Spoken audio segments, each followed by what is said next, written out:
are so confused, but you are people who looked into the pamphlet very nicely and took note of the correct time. This evening, we are in continuation with yesterday's talk. This is the first time the Mosaic is hosting a two-lecture comments. We thought it'd be better to have it on a separate day, and this is the first pilot that we're trying to having a lecture on the same day and a series of lectures because one is not enough. And tomorrow evening we have the cultural evening at the amphitheater. So this evening's lecture will be delivered to us by Dr. Malem, Ningthouja. He's going to speak on Indian nation, rebels and history, the paradox of nationhood in certain conflict areas in Northeast.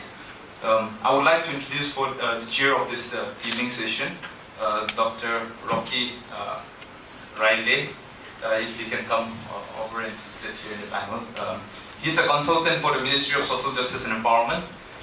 If at all one among the Mosaic knows this so well, it is Rocky himself. He has been here since his BA, MPhil, and MA to MPhil and PhD. So you can count the number of years he's here. So if this was US, he has got a green card. So thank you so much, Rocky, for joining us as the chair. Slight introduction to the speaker. Briefly, this evening's speaker, Dr. Malem Ningthouja, whose full name is Ningthouja Malem Nganba Mete, so if you want to take note of it. He graduated from Delhi University, Hindu College, and he continued his MA, MPhil, and PhD from DU. So we have two people who are completely a product of DU and this evening session from the Department of History, and he was a fellow at the Indian Institute of Advanced Study in Shimla, Himachal. His MPhil and PhD has a very interesting title. His MPhil was on the Manipur nationalism, which was later converted into a book, and also his PhD thesis was on diametric nationalism, which was also again made into a book. And the third book that he published is one of the most exhaustive work on AFSPA, entitled India's War on Democracy, the debate on AFSPA, 1958. So he has three most popular books. He also has a lot of chapters written in various books and also a lot of publishings done in various newspapers, and has extensively written, especially in terms of state and nation. And I think there is no right person more than him to be speaking this evening.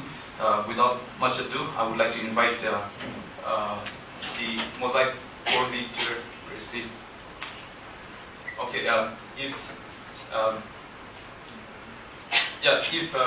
you can bring the TISS shawl and yeah, we have a customary.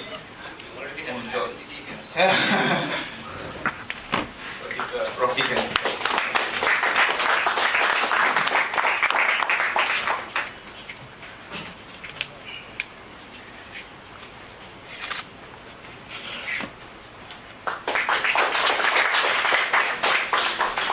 The session briefly goes like this. We have an introductory remark from the chairman, and then followed by the speaker speaking on the topic, after which is a concluding remark and then Q&A followed.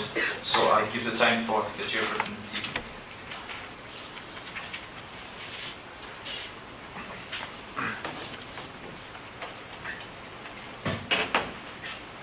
Good evening everyone once again, and welcome to TISS Mosaic Lecture 2017.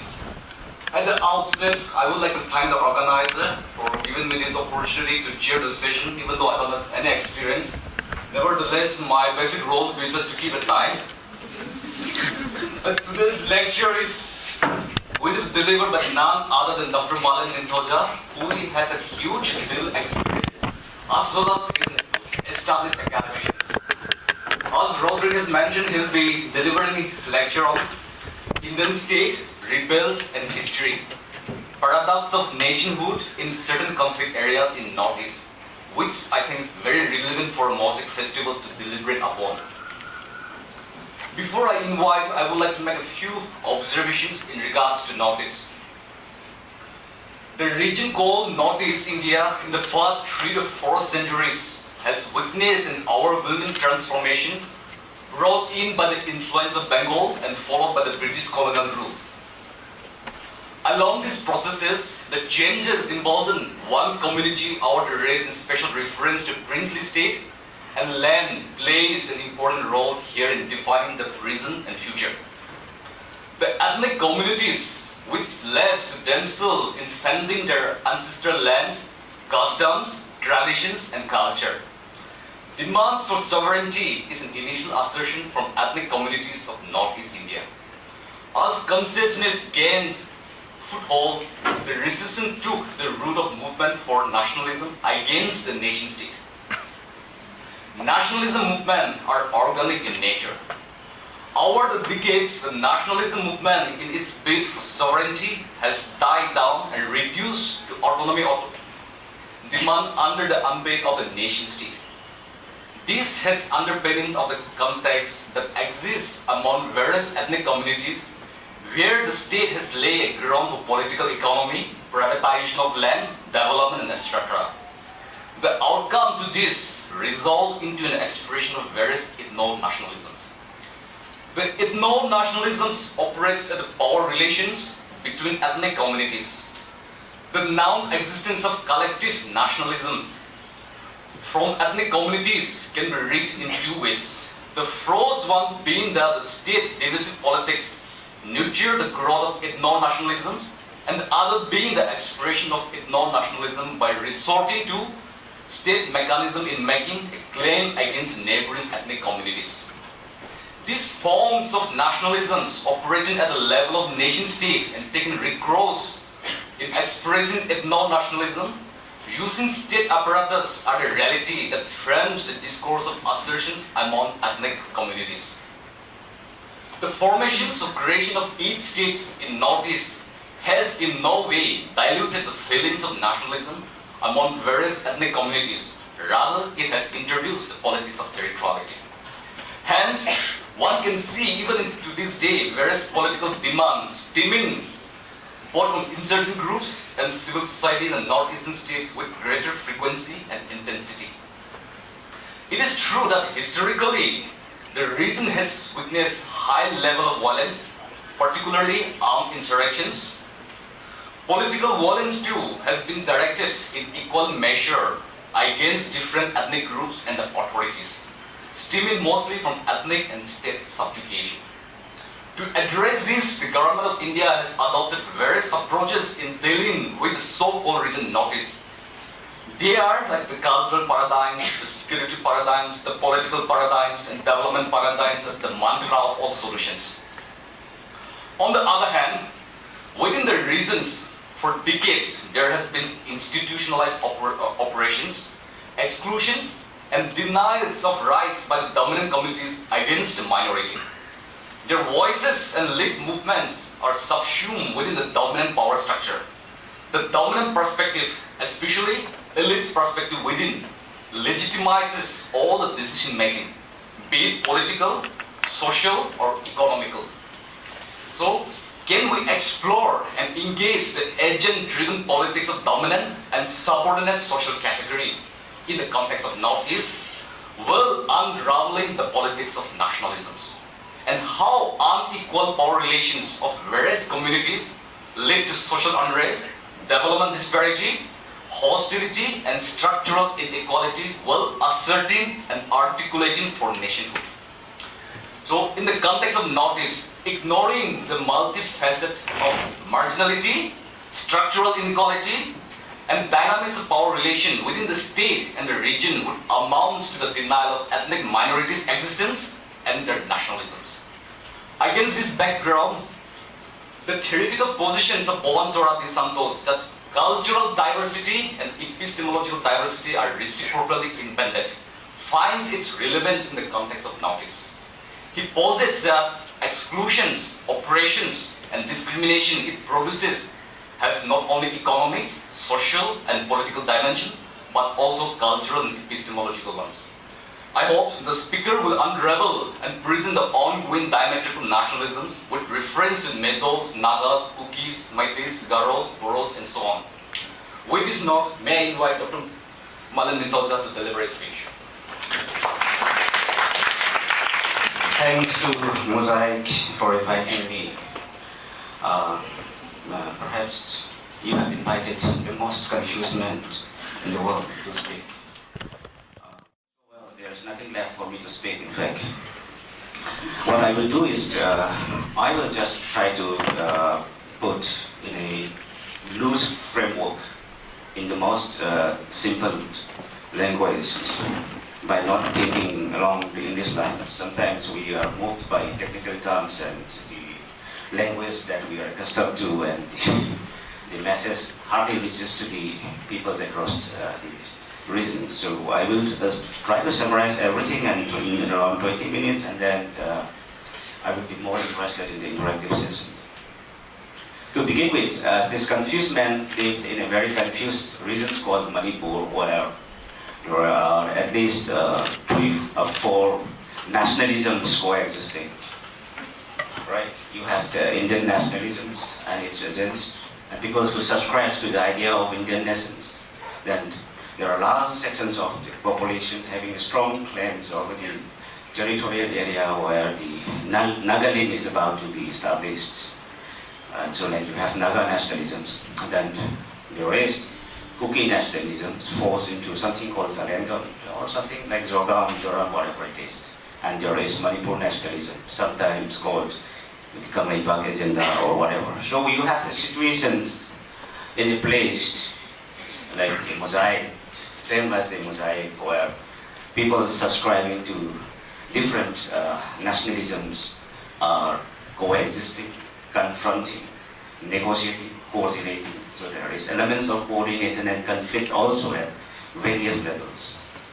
What I will try to do is to define the nation from a purely ideological perspective, and then do a little bit of make use of this concept as a yardstick to measure the paradoxes of the nations.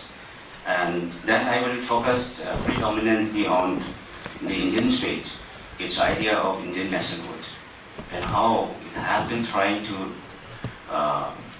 what we call, trickle down this idea, to diffuse this idea, and how it has been operating. And while doing that, I will also try to point out the political economy of the Indian nationalism, which has been crafted, designed, and then rigorously circulated by the Indian state, which are reflected in various forms of policy makings, as you point out, carrot and stick policies. That's something that I want to end.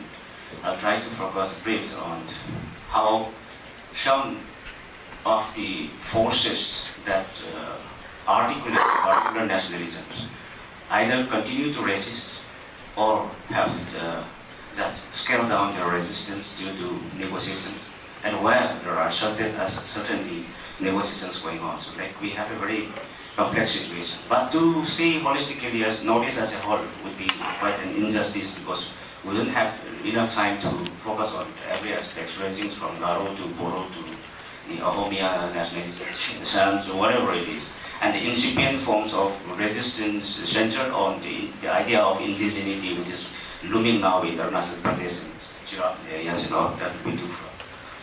What I would try to say is, like, we have the United Nations, which give recognitions to established states, and where certain principles from the Westphalian peace of Westphalian model, like 1648, is being incorporated, where they try to define the sovereignty of the established states, and then identify it almost equally with nations and territoriality.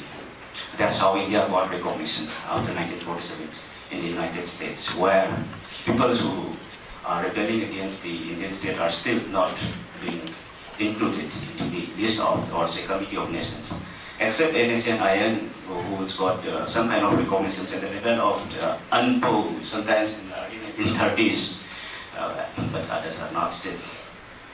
My point would be to give questions mark to, many in India thinks that India is a nation, but then if you ask that what really constitutes the Indian nation that I think many would be at a loss to respond to. But then the general perception is that the nation is invincible and inviolable, right? It must have a shape and size. That is the priority of every nation. So you have some portions of Kashmir, which according to some report on mapping, you don't have that portion, but if you publish that in India, then you will ban. So you have a full figure of like of the human figure without any fractures. But in reality, the shape and size that we see on maps are highly elusive, and this only represent certain kinds of symbolic representations, cartographed and crafted, designed, and permanently circulated by the Indian state. And it is in this attempt to convert this imagined nation into visible and tangible forms on the ground that there are a series of carrot and iron policies. So at the levels of policies, you have reproduction of maps, reproduction of reports, constructions of historiography, and polemical literatures defending these very imagined fictions of the Indian nationhood. And the same thing would be mimicked or say copied by the other fighting forces for Nagaland and then the Zalangam or whatever it is. Recently, the Kuki national organizations have come up with the idea of Manasseh, which have incorporated everybody within the Kuki nation, including Zalayangs and all. Unfortunately, they have left out Tanguls, thinking that Tanguls are enemies of the Kukis. So otherwise, these are all fictional claims going on through crafting of this idea of nations, which have been depicted in visible and tangible forms. And the question is whether this really exists on the ground. It's a big question, and my book exactly focuses on those aspects. Having said this, what I would like to inform the crowd over here is let me trace the historical backgrounds of the formations in chronological order. As a student of history, we have this habit of reproducing facts and figures, and they rarely have. But I strongly argue that India is not a nation. And this has been my position. It's not a nation. It could be a political community, but there is element of colonialism being incorporated by the Indian state while it is trying to create the geographical area as a safe haven of capitalist exploitations and all forms of dominations by the peoples who have constituted the Indian state. And this also brings into another ideological question on what is the state. And we believe that the state that we exist now is an instrument of class operations by the ruling class. That has been our ideological point and standpoint, political standpoint.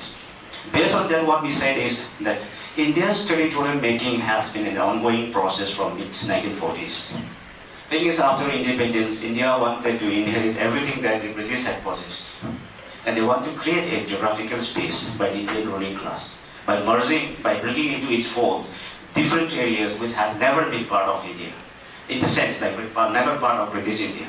So India, which we see today, is an expansion of the ruling class, which is a firm political and economic routine in the then British India. And these expansions took place both at different levels in terms of negotiations and use of forces. So what we show today as India is a merging of the different regions comprising British India, princely states, tribal regions which were recognized as excluded areas in 1935, and then colonial regions and enclaves. So to give you an example, I'll say that Northeast regions becomes a very important place, considered to be a very important place by the Indian state, and they don't want to lose it at any cost. If one would go through the debates and discussions in the Constituent Assembly, then there are volumes of reports and recordings and statements on the Northeast. They don't want the Northeast to be gone away, and they want it to be part of India. But the irony is that in 1940s, late 40s, many of them are quite unaware of the Northeast. Many of them have never visited these regions. Many of them have not studied these regions. The only thing is that these capitalists, these rulers, and these political elites, in order to promote your economic and political interests, they need a geographical space to thrive on. And what they perceived about the Northeast was that it's a volatile area, it has to be kept within India, and then it should be a place where where they would be able to create a buffer region vis-a-vis the external invasions or whatever, and then they need the resource out there, and they need the peoples there to defend and guard the imagined Indian nationhood, so and so forth. So like it's the merging of northeastern region is not a response or say a response from below, but it was something already pre-designed and designed by the Indian states. Then you have like the controversial manner in which Kashmir became part of India in 1947 and 48, and the struggle still goes on now. And Chandrapur was seceded to India from the French occupation in 1949-50. Then Andaman Nicobar Islands from the Japanese and the British control in 1950. Then you have other establishment of de facto control and the de facto rules over Yanam, Mahe, Pondicherry, and Karaikal and all. And in 1960, Goa and Daman and Diu was taken over from Portuguese control. And very interestingly, like if you read Constitution of India, Article 1, it has the provisions of annexation, but not the provisions of right to succession. So you already have a fixed idea of constitutionality and fixed everything and thinks that these are the weak spots where we have to occupy at any cost. Areas should not be let loose from the control of the Indian state. So it's something, purely controlled by Indian state.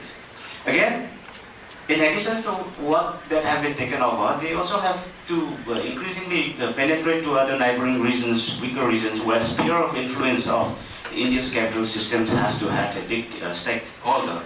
So like you have something called like, in China, Malem line have to be fixed in 1914. But they don't know exactly where the Malem line actually locates, and the controversy still existed, and it culminated to war in 1962. Again, in 1947, British in Tibet, in British mission in Lhasa became Indian missions. And when the trade team from Tibet visited New Delhi in 1948 for trade agreement, they said that until and unless Tibet recognized India as the inheritor of the British tradition obligations in Tibet, then there won't be any trade agreement. So finally, it compelled the Tibet to sign this trade agreement in 1948. And Sikkim becomes the Indian protectorate by intervening into the local uprisings in 1949.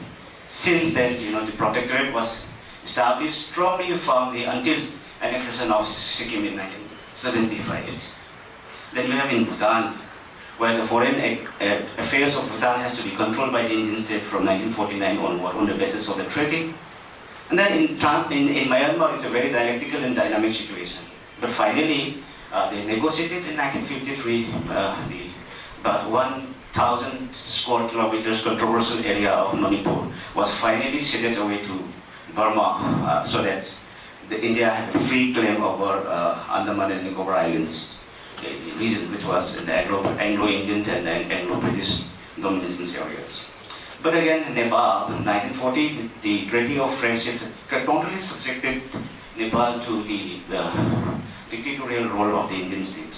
What I have been giving all this example is that the map that you see is not a permanent entity, primordial entity gifted by God or gifted from a very ancient phenomena.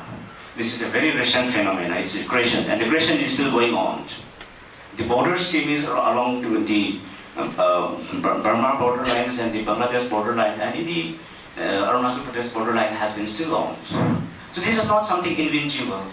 It's a state and a geography that is emerging. And the evolution of this territory has indulged in lots of violations. At the same time, there are elements of co-option with local ruling elites, no doubt. But there are also elements of separations and elements of occupations, etc.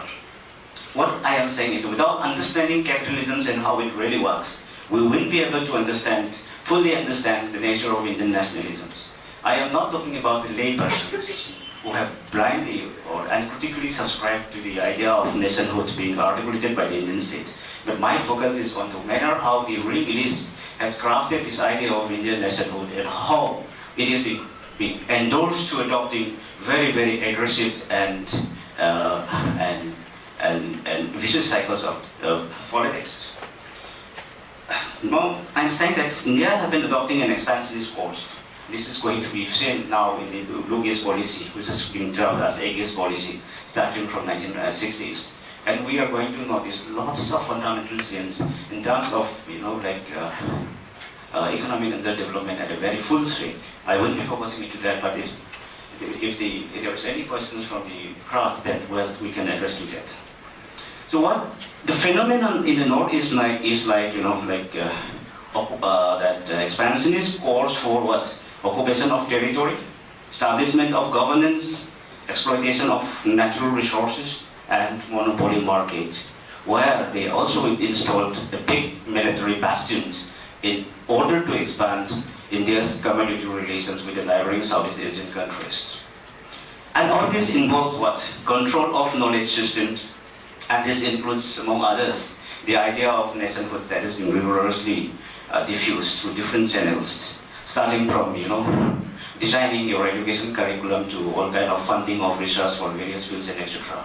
And all the advertising schemes, etc. So the control of the knowledge is something that has been rigorously carried out.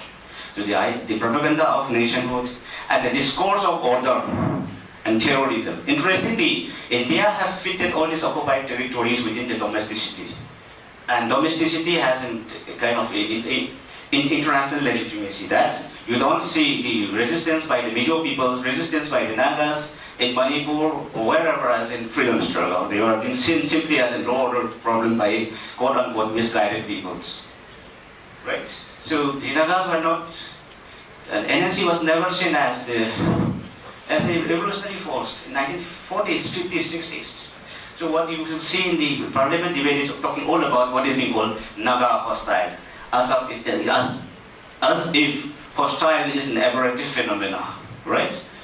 So you only have to tame the hostiles, or either if they're not allowed, then disobedient children who are challenging the mighty Indian empire has to be crushed out by any means. So like in 1966, you have aerial bombings and all forms of atrocities being superimposed on the Mizo liberation movement initiated by the Mizo National Front. And then what happened, very interestingly, there is a process of co-options with the local ruling elites. And normally people call them as the puppets of the systems. Like funding of local elites, and these elites becomes what they are what? Characteristically, they either fight elections and win elections, and they depend on the Indian state for economic and political power. And you have created a layer of elite levels of bureaucrats and judges and police officers who would subscribe to the Indian ideology primarily for these vested, economic motives. The point is like, under capitalist system, what happened is like, you must be, you all are in advanced stage of learning, so I don't think I should be defining capitalism.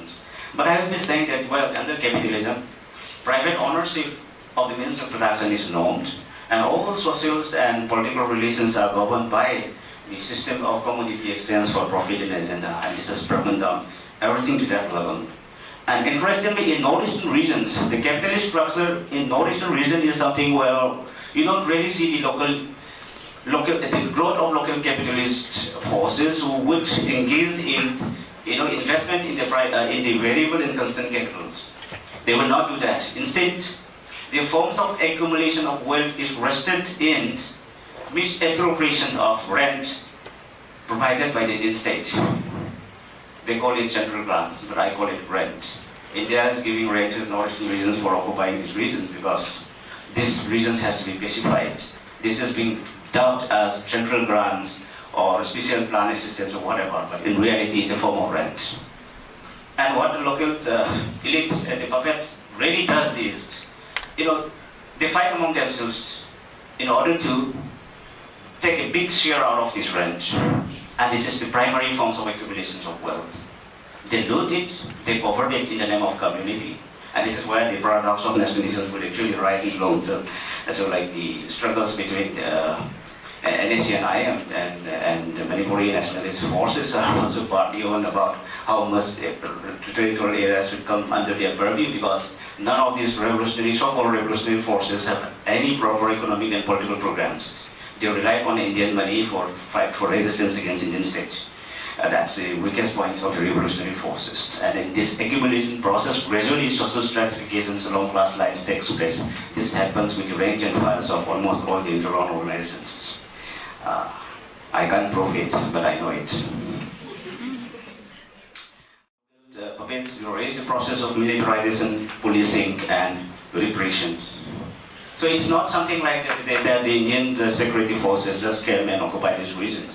They are using the local resources, local peoples for own separations. Like in the Naga area, some of you must have in the 1950s and 60s, when there was escalations of counter-terrorism, so-called counter-terrorism, it was BVD who was actively village volunteer forces or whatever, recruited from among the Nagas.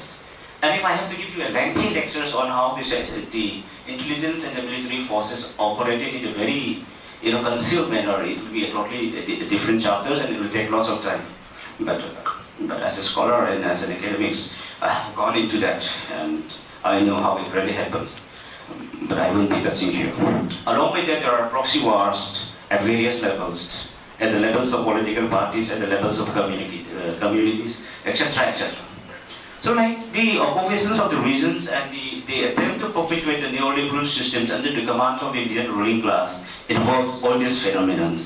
And its impact is manifold. Like you have separation of freedom and suspension of democratic rights and underdevelopment, particularly like neglect of the primary and secondary sectors. Whatever development infrastructure you saw around is something called cosmetic packages.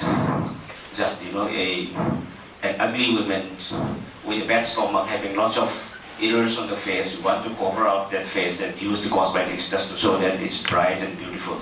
But in reality, when the cosmetics got washed out, then everything becomes revealed. So the bad symptoms are being covered up through very attractive cosmetic packages to show to the world that you are doing something very great, but unfortunately, underdevelopment has crept in. And the best examples of underdevelopment is that many of you are here today in TISS for higher education. Why don't you have that in Northeast? Okay? So like inequality and economic injustice have been taking place. Of late, in the name of Look East policy, they are destroying agricultural land, they are destroying ecological harmony and constructing dams, office buildings, sports university is coming up by destroying agricultural land.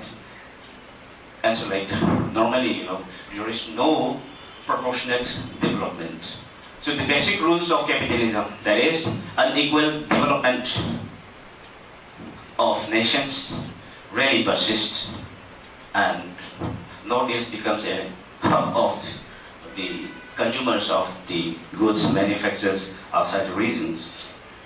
And along with that, there is a strong destruction of ecological harmony and then demographic shifting. There is, many are migrated outside the regions, whereas many from mainland India, many monopolists and laborers and other exploitative forces are now gradually penetrating. So you will see heavy militarizations and all forms of immigrations from outside, which have gradually shifted the demographic profiles and the everything.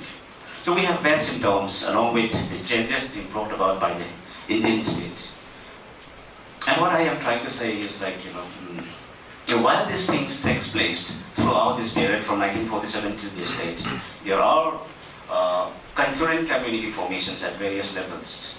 And these community formations are reflected in various ways of like imagining nations in their own perspectives. And these feelings have posed a threat to the predominant forms of nationalism articulated by the Indian state. And physically these are reflected in various forms of struggles for autonomy within the Constitution of India or for direct liberations from the Indian Union. And that's the phenomenon. And this is not something very new. And among the Nagas, it primarily started I'm talking about the 20th century. I'm not talking about the 19th century resistance against the colonial rule. I'm talking about the evolutions of the Naga Club from 1929, development of Naga Hills District Council, Naga National Council, etc., etc., etc., and so on and so forth. That has been continuing till today. And even Manipur, it has got its own constitution adopted in 1947. And for responsible government was established in 1948. But India arbitrarily and without following any legal norms colluded with the prince and then annexed Manipur in 1947. 49. And same thing happens with the thing. So right after the end of Second World War, and when the Indian Independence Act was about to pass, many communities have already started awakening.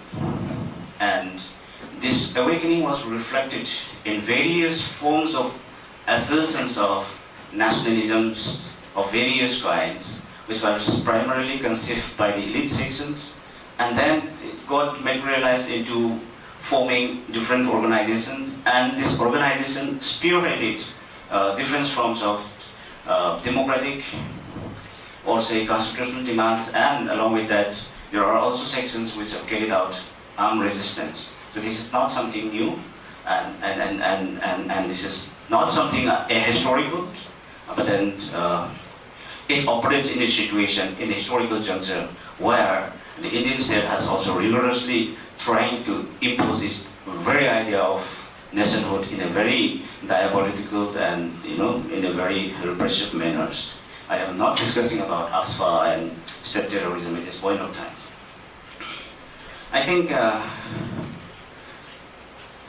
continue for another 10 minutes. But the problems of nationhood that I'm trying to say is that nation, as I understand, it should be defined, or it's being defined in this manner. A nation, according to me, is a historically evolved, stable community formed on the basis of common language, territory, economic livelihood, and psychological makeup manifested in cultural way of life. This was the definitions being accepted by the Bolsheviks in 1919 after the end of Second World War, and it becomes part of the policy of the Soviet policy in the then Soviet Russia. And unfortunately, based on these definitions, India is not a nation. At the same time, Manipur is not a nation. It is a political community constituted by the elites on the basis of certain negotiations and bargaining. Let me give you an example for the Manipur. We have many communities, yes, there are lingua franca, Manipuri, but it does not mean that this is the mother tongue of all the communities, no. And in situations where underdevelopment is taking place, and where tribalisms have not been broken down, it's unimaginative to feel that Manipur is a nation. We still lack the psychological unity now. So, like, if you talk about the Meitei, yeah, we can say that it's a nation. But if we have to look at territorially, we raise territorial nationalisms being in the process of attempt to diffuse this idea, but still, it is not acceptable to many who think it otherwise. The problem is when the Manipur nationalism is being polemically articulated. There is elements of regionalisms and ethnicisms being incorporated into it, and blindly the Indian puppet regimes incorporated the cultural symbols and elements and interests of certain restive forces, because in democracy, under Indian systems, it's the majority that carries the voice, right? So well, this is a minority rule, but apparently in face value, it's in terms of symbols and in terms of other facilities, they apparently seems to be favoring the so-called dominant community, so others are left out. And this is primarily one of the reasons why common economic cohesion and psychological makeup is missing. But the level in 1947, as I believe, I have all the documents, including the minutes of the meeting of the constitution making body held in 1947. Then my conclusion is that it's a political community. And among the Nagas, see, very interestingly, all these nationalist forces write their own unique history. I sometimes say that the uniqueness of the unique history is that there is a process to write unique history. That's the only uniqueness. So it's primarily motivated by the polemical interest, and whatever we saw is not historiographically correct from the scientific point of view. These are not based on historical materialisms or any proper studies of history. Rather, these are political history constructed with a political agenda by the nationalist forces. These are nationalist, twisted polemical histories. So you may be having a unique history of the Nagas, but in reality, Nagas have not been formed into a nation. So we can still discuss on this. And same thing applies with the whole idea of Zelensky. Even among the cookies, that's the fundamental questions that I raised to Uncle B.S. Hawkins when I met him and said that, where is the cookie nation? Well, you have cookie peoples, but you have included everything into it. Very interestingly, even the Nagas are in the process of making into a stable community, and they want to establish a state of their own. That's true, but to call it as a nation would be wrong. The presumption is that many subscribe to the definition of nations that I have just mentioned, and many want to. The point is, they subscribe to that definitions, but they want they want to convert it into reality, and in the process, they are projecting it as a reality. So that's where the paradox is lies. Somebody says Naga doesn't exist in Manipur, then I said, who thrown the stones at this Nagati? Are they Naga or somebody else? They said, like so. So reconnaissance or de-reconnaissance is a different issue, but in reality, people exist. But how do you define it, the points? The point is like when you say a nation, it's very easy to identify who the national enemy is. That's the whole agenda of the Cookie Quit Notice served in 1992, and there has been enough blood blast from 1992 to 1996. So like it involves constructions of the whole idea of insiders and outsiders. So there is a tendency of exclusiveness and inclusiveness. Some want the IMO to be with the Naga, and some want the IMOs to be with cookies, and both beat up the IMOs, saying IMOs are at a loss of where is their identity? The IMOs in the confused state. Right? This happens primarily with the old cookies. Right? Whether they should be identified as a Naga, whether they should remain as an isolated identity, or whether they should be with the Naga, or whether they should be simply with in India. There's lots of confusions. But from technical point of view, they took either side in different ways. That's a different history. So you have several groups of people living together in a territory or in the adjoining areas who are now defined differently by different peoples based on particular notions of nations. And at the same time, there is a confused state where, in the same locality, there are people who subscribe to Manipur nationalism, or say there are people who subscribe to Indian nationalisms. And there will be somebody who is subscribing to. So you can't really fix the boundary of the national components, in fact, although the attempt has been there. That's the situation, and it's a very complex situation. And this loyalty is also shifting depending upon time and situation. So there are only paradoxes that we see, we exist, but the reality is that in the name of nations, there has been lots of progress. Had there been no insurgency, I don't think that the government of India would have been given this much of attention in terms of cosmetic services and service delivery. Nowadays, some of the UPSC aspirants are given a good amount of money if they could clear prelims. That's a big job, right? Like that you have to write this exam because they have to unsubscribe, prescribe to the books published by the UGC and other books, that you have to become the parrot, simply repeating what the government wants you to speak. So you're not allowing enough time to critically think. What India have forgotten is that, in Boxer Rebellion and all, in the early Chinese Revolution, it was the civil servant aspirants who never get through that they formed their own revolutionary forces and start fighting. You cannot cover up the systems of exploitations and discriminations on the basis of recruiting more people to the UPSC. That's quite unfair.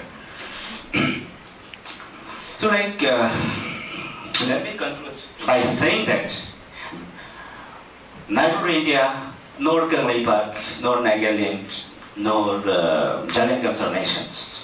These are fictions articulated by different nationalist forces. And predominantly, India has done lots of damages and injustice in the name of upholding Indian nations. And the systems of injustice and violence have been copied by many of our nationalist forces. And most of these nationalist forces who rebelled against the Indian states, instead of looking revolution from purely scientific perspectives have indulged in communalizing the politics, and it has created lots of societal attacks amongst one another, which have led to genocidal impacts among the so-called indigenous peoples. And so there is an overall injustice because everybody subscribes to this whole neoliberal idea, and they all are in a very societal mode, and it's the peoples who are suffering. But I don't say that nationalism is bad, but I am saying that the protagonists of these nationalisms do not have revolutionary visions. This is where the movements have failed. This is where even resistance against Arsenal have failed. So we are living in a conjunctural situation where critical thinking of the emergent youth is very much required. We have to seek for a brighter future, a future where development takes place, a future where we do not compromise ecological harmony, a future where sustainable development takes place, a system and a situation where we are not commanded by the big market forces and finance intrusions. Thank you.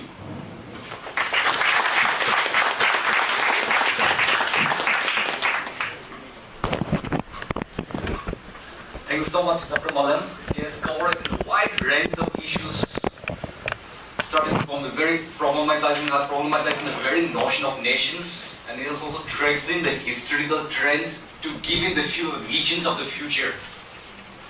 He has covered up the political economy of Indian nationalisms, and as I said, has beautifully unraveled the historical trends and nationalism and separation by the Indian states, and also he has also defined the very notions of the nations.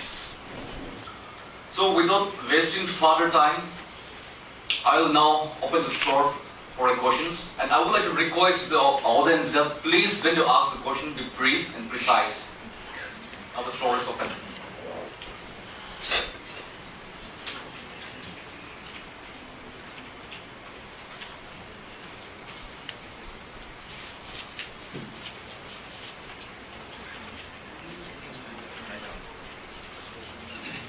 Right now. Yeah.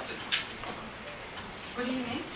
I would like to ask, how is the idea of neoliberalism harming the public at large? Could you please throw some light on that? What? How is the idea, how is neoliberalism causing suffering of people? Your definition of neoliberalism, or Could you please okay. Can we take 2-3 questions at a time, and then the speaker can answer it? Yeah, please. Sir, the definition of concept of nationalism which you told us, the one by the Bolsheviks, don't you think it is too monotonous?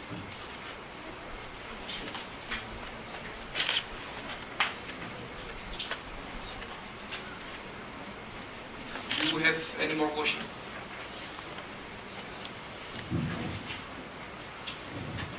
Sir? Yeah.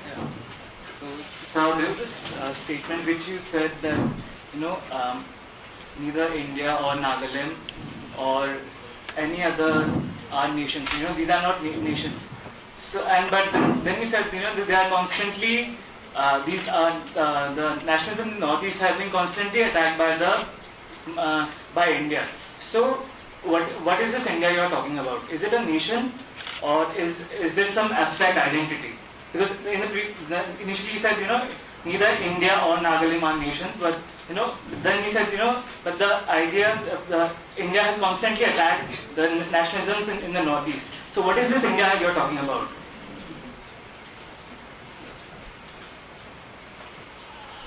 Can we take one last question and let the speaker answer? Please. Thank you for the fascinating presentation. I have 2 questions. One is regarding the Constitution of India. Well, if one takes a critical look at Indian Constitution, do you think that, for instance, we have fundamental rights, and as you rightly pointed out that, there are also exceptions within fundamental rights.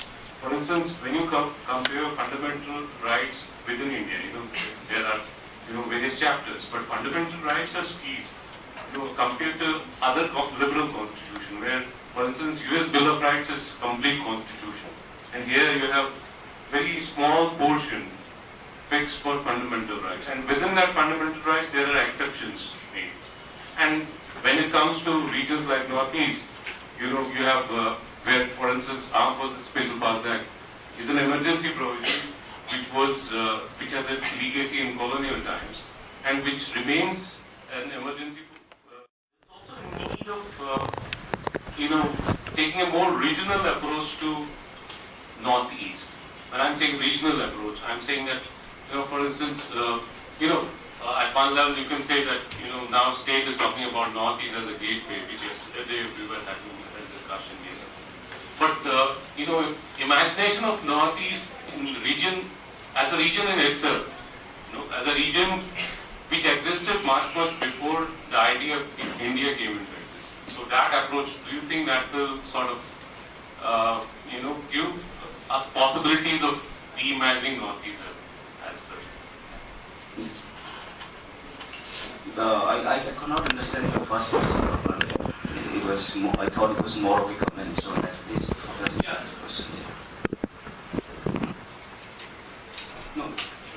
Yes. It was sort of an observation where I was saying that Armed Forces Special Powers Act, which is based on the British ordinance, and it has been in place in Northeast for last so many years now. So the Constitution of India, which is based on liberal democratic traditions, does have exceptions in regions like Northeast. It makes an exception. So they emerge as zones of exception.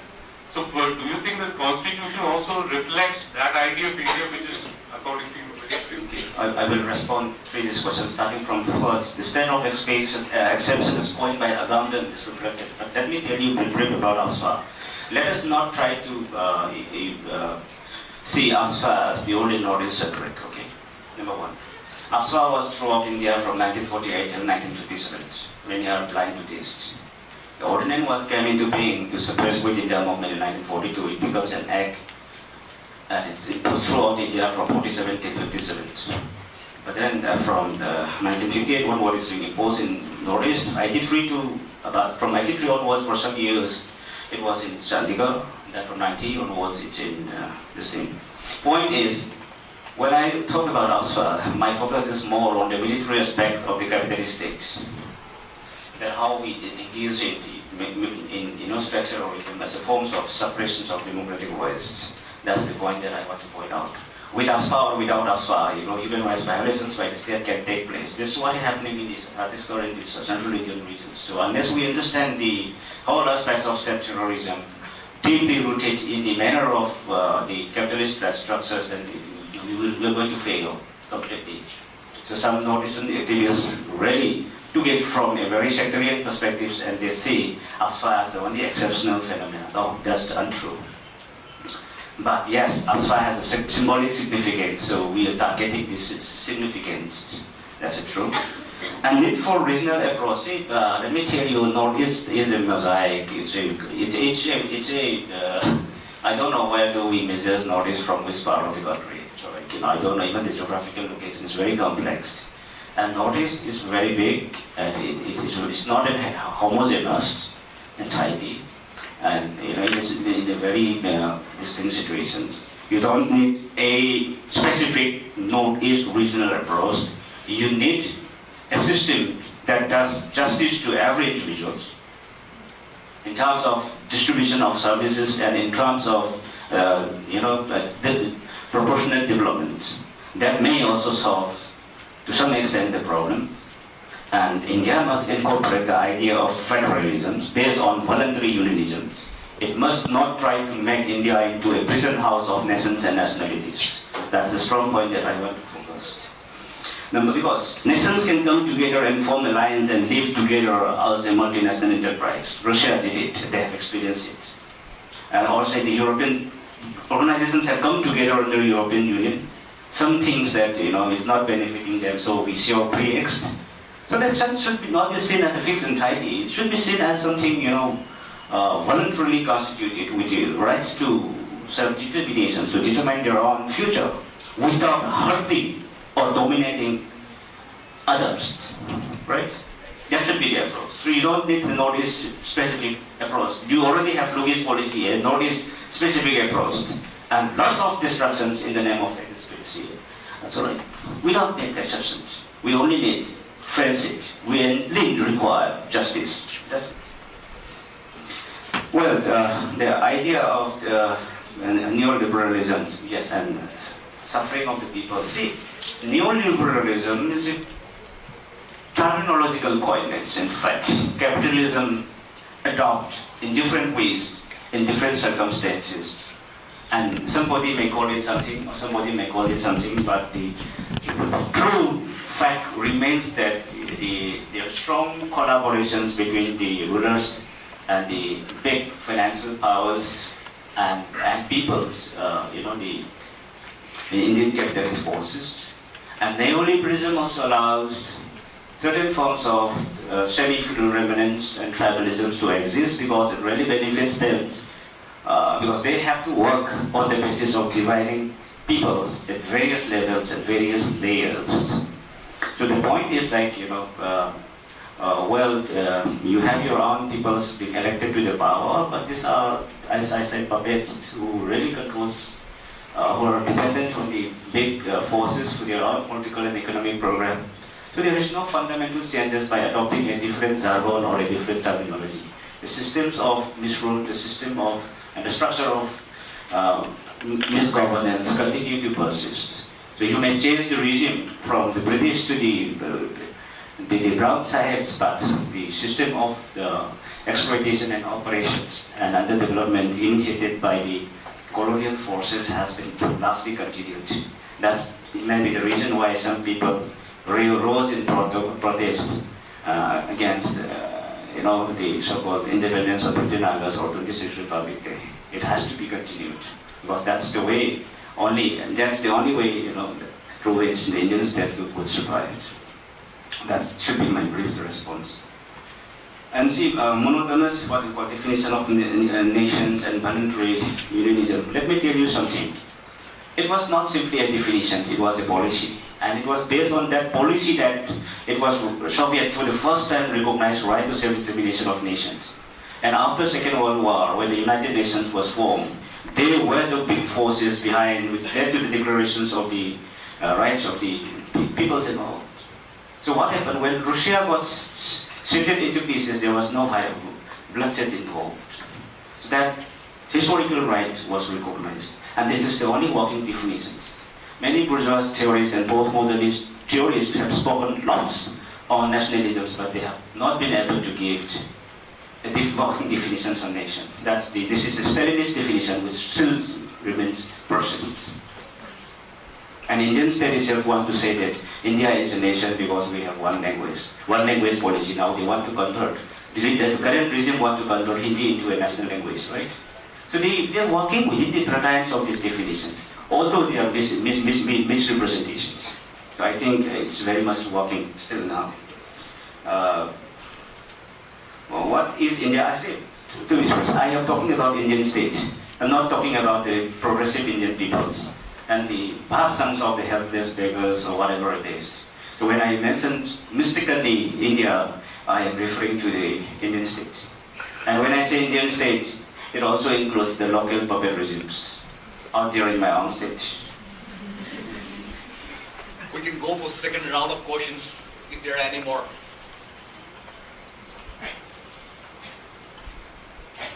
Yes, please. Hi.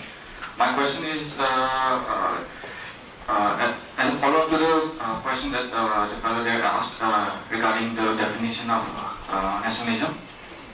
So my argument here is that while subscribing to such definitions of nationalism, are we not somehow limiting ourselves? Because if you sort of see, some scholars would, the case of Northeast as to be in a state of exception.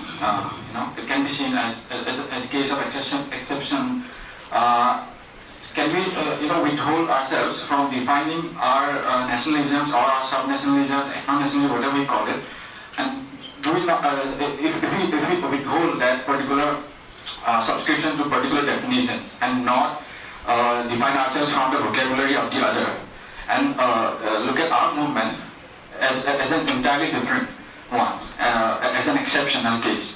Can we, imagine ourselves to have, a different discourse entirely? Because somewhere I found throughout your presentation, because you somehow alluded to very vaguely that the Meitei has somehow a little bit more claim. They somehow form an idea of a nation.